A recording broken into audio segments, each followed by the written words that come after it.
उस गर्मी की छुट्टी में मुझे मामा के यहाँ इतनी खुशी मिली जिसे मैं आज तक नहीं भूल पाती हूँ। मैं प्रियंका हूँ। ये बात तब की है जब मेरी वही नई नई शादी हुई थी। मेरी शादी फरवरी महीने में हुई थी। मैं ससुराल में लगभग 1 महीने थी। उसके बाद मेरे हस्बैंड शहर ड्यूटी पर चले गए तो मैं मायके आ गई। अब दोबारा ससुराल जाने का मुहूर्त अगस्त में तय हुआ था। मैं बहुत सुंदर और गोरी हूँ। शादी के पहले ही मेरी सुंदरता के चर्चे सब जगह थे। इसी बीच मई महीने में एक दिन मेरे मामा जी मेरे यहाँ आए और बोले कि चलो प्रियंका, तुम्हारी मामी ने तुम्हें कुछ दिनों के लिए बुलाया है। मैं भी सोची चलो थोड़े दिन के लिए मामा के यहाँ घूम आऊं, वरना फिर कहाँ मौका ही मिलेगा। फिर मैंने हस्बैंड को फोन करके बताया और उनसे जाने की इजाजत मांगी तो वो बोले ठीक है, जाओ कुछ दिन घूम आओ। उसके बाद मैं तैयार होकर मामा के साथ चली गई। वहां पहुंचने पर मामी और शुभम बहुत खुश हुए। शुभम मेरे मामा के लड़के का नाम था। वो ग्रेजुएशन कर रहा था। उसने मुझे देखते ही कहा, आप तो शादी के बाद पहले से ज्यादा खूबसूरत हो गई हो। लगता है जीजा ने खूब मेहनत की है। उसकी बात सुनकर मैं शर्मा गई और मुस्कराकर बोली कि चुप कर, थोड़ी तो शर्म किया कर। वो मुस्कराकर शांत हो गया और बोला, अब तो काफी दिनों तक ये खूबसूरती को मुझे निहारने का मौका मिलेगा। मैंने उसे गुदगुदी कर दी। अगले दिन मामा खेत में काम करने चले गए। घर पर मैं, मामी और शुभम थे। मामी किचन में खाना बना रही थी। मैं और शुभम बाहर बरामदे से सटे कमरे में बैठकर बातें कर रहे थे। उसने मुझसे कहा कि आखिर शादी के बाद आप इतनी खूबसूरत कैसे हो गई हो। मैंने भी उसे चिढ़ाने के इरादे से बोला, ये सब तुम नहीं जानोगे।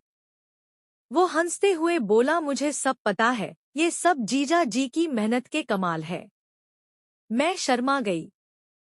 मैं बोली, शुभम अब तुम चुप हो रहो, इससे आगे कुछ नहीं बोलना। तो वो बोला, ठीक है, मैं अब आगे तो नहीं बोलूंगा, लेकिन अब तुम्हारे पीछे पर जरूर बोलूंगा। मैंने कहा, क्या मतलब? तो वो बोला कि जीजाजी ने मेहनत कर करके 1 ही महीने में इतना विशालकाय पर्वतों के समान पिछवाड़ा बना दिया है आपका।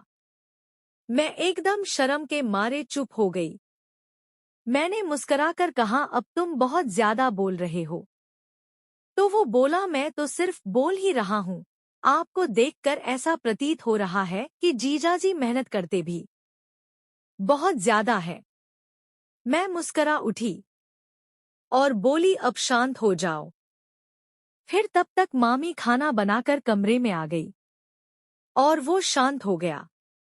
मुझे शुभम का इस तरह तारीफ करना बहुत अच्छा लग रहा था, लेकिन मैं ऐसा बिहेव कर रही थी कि उसे पता न चले। फिर हम लोगों ने खाना खाया और मामी ने शुभम को बोला कि जाओ वैसे खेत में खाना भी दे आओ और वैसे प्रियंका को खेत भी दिखा लाओ।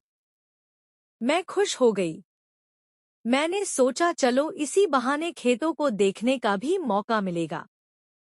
शुभम तो मुझसे भी ज्यादा खुश था। उसके बाद हम मामा का खाना लेकर खेतों की तरफ निकल पड़े। गर्मी के दिन थे तो दोपहर के समय धूप बहुत तेज थी और दूर दूर तक कोई दिखाई नहीं पड़ रहा था। हम लोग जब खेत पर पहुंचे तो मामा ने खाना खाया और बोले कि तुम लोग यहाँ रहकर 30 मिनट आराम करो, तब तक मैं जरा बगल के गांव से आता हूँ, कुछ काम है। मैंने कहा, ठीक है मामा।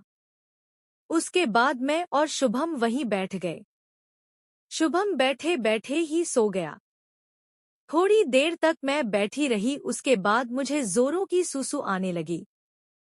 मैंने सोचा शुभम तो सो ही रहा है, लाओ थोड़ा किनारे हटके कर लेती हूँ। मैं जैसे ही खोलकर बैठी शुभम जग गया। मैंने पीछे देखा तो वो तो पूरा देख रहा था। मैं चकित रह गई। जल्दी से मैंने अब बंद किया और शर्मा कर ट्यूबवेल के कमरे में भाग गई। वो उठकर अंदर आया और मुस्कराकर बोला, वास्तव में जीजाजी ने बहुत मेहनत की है। तभी तो आपके पहाड़ों जैसे विशालकाय पिछवाड़े हैं। मैं मुस्करा उठी। मैं बोली, तुम भी थोड़ी मेहनत कर लो। फिर उसने मुझे उस दिन उस सुख का एहसास करवाया जो मेरे हस्बैंड भी नहीं करवा पाए थे। मैं एकदम आनंदित हो उठी। मुझे इतना सुख मिला कि मैं एकदम तृप्त हो गई। उसके बाद तो मैं जब तक मामा के यहाँ रही मुझे इतना सुख मिला कि मैं आज तक सोचकर आनंदित होती रहती हूँ।